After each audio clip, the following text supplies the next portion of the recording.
Hello, Sovereign Art Sock subscribers, fans. You guys are Sovereign Art Sock. If you've subscribed to this channel, then you are Sovereign Art Sock. I may have created it. I may call myself, well, I'm Michael, the non-Armenian, talking all things Armenian. But I am also addressing our influx of new subscribers, many or most of you who have come over from my other channel, Sweet Home Maricopa. So I'm going to read an article to you right now that our regular subscribers of here will totally understand, that you guys are going to be a little bit shocked. So bear with me. All right, here we go. This is from an Armenian news source. Schiff, that's Adam Schiff, calls on President Biden. Schiff calls on Biden administration to secure Armenian prisoner of war release. I'll just show you the article. Here it is. All right, I should keep talking. All right, let's just read this, and then I'll explain a little context for the newbies here. Representative Adam Schiff, Democrat from California, called on the Biden administration on Thursday to take every possible diplomatic action to ensure the release of Armenian prisoners of war currently being held captive in Azerbaijan. Last week, Schiff called the trial of Armenian prisoners of war in Baku, the capital of Azerbaijan, a, quote, flagrant violation of international conventions, period. Now, that is a true statement. Schiff's statement on Thursday was to announce that through his and other Congressional Caucus members' efforts, $52 million in funding has been secured for Armenia and Artsakh. After a year, I think this is a quote from Schiff, after a year marked by devastating conflict and incredible suffering, we have been able to secure more than $52 million in funding for Armenia and Artsakh in the recently introduced House Foreign Affairs spending bill, along with the other co-chairs of the House Armenian Caucus, Schiff said on Thursday in a Facebook post. Schiff explained that this robust investment will support democratic, economic, and energy reforms in Armenia and provide urgent humanitarian relief in Artsakh.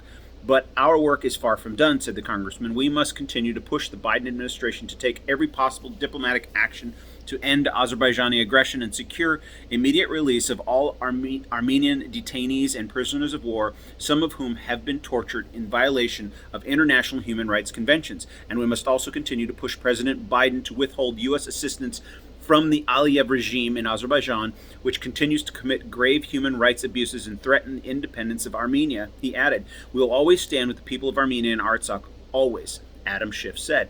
In a similar social media post on June 25th, Schiff said, Azerbaijan's continued violation of human rights following the conflict in Nagorno-Karabakh is unacceptable. Prosecuting prisoners of war is a flagrant violation of the international conventions and further evidence of Azerbaijan's grotesque disregard for human rights and international law, added Schiff last week. While we continue working to secure the immediate release of Armenian prisoners of war, the United States must impose harsh consequences on Azerbaijan and end the waiver that has allowed U.S. military assistance to flow to the regime in Baku. We must not allow Azerbaijan to violate human rights and trample on international norms with impunity, explained the Congressman. Okay, that's enough. Now, a bunch of you newcomers are going to probably may have tuned out by now, not wanting to hear any words from Adam Schiff. But let me tell you, he is pandering to his base. And in this case, it's the right thing to do. Now, Adam Schiff, I believe, has done a lot of bad things using his position of power in the U.S. Congress. I'm not going to go into those. This channel is not dedicated to those things. However, Adam Schiff represents the largest community of Armenians in the United States, and arguably the largest single community of Armenians outside of Armenia and Russia. And so he is doing what he should be doing. It should be noted also that of the many things that our different political parties disagree upon, this is one they almost unanimously agree upon. The recognition of the Armenian genocide that just came to pass on April 24th was overwhelmingly supported by both sides of the aisle. So it doesn't matter who the figurehead that's calling for this is, right? We can actually unite around some things, whether it's Adam Schiff or anyone else. So, for one last note, especially for those new subscribers, Armenia if this is the first time you've ever heard the word Armenia, if you've never heard the word Armenian genocide, the Armenian genocide was a Christian Holocaust that never ended. It began in 1915, and when World War I ended, most of the butchery ended, but then began a campaign of denialism by NATO ally Turkey. Turkey didn't want to admit that they had massacred 1.5 million Armenians and 2 million Christians overall, so they just suppressed it.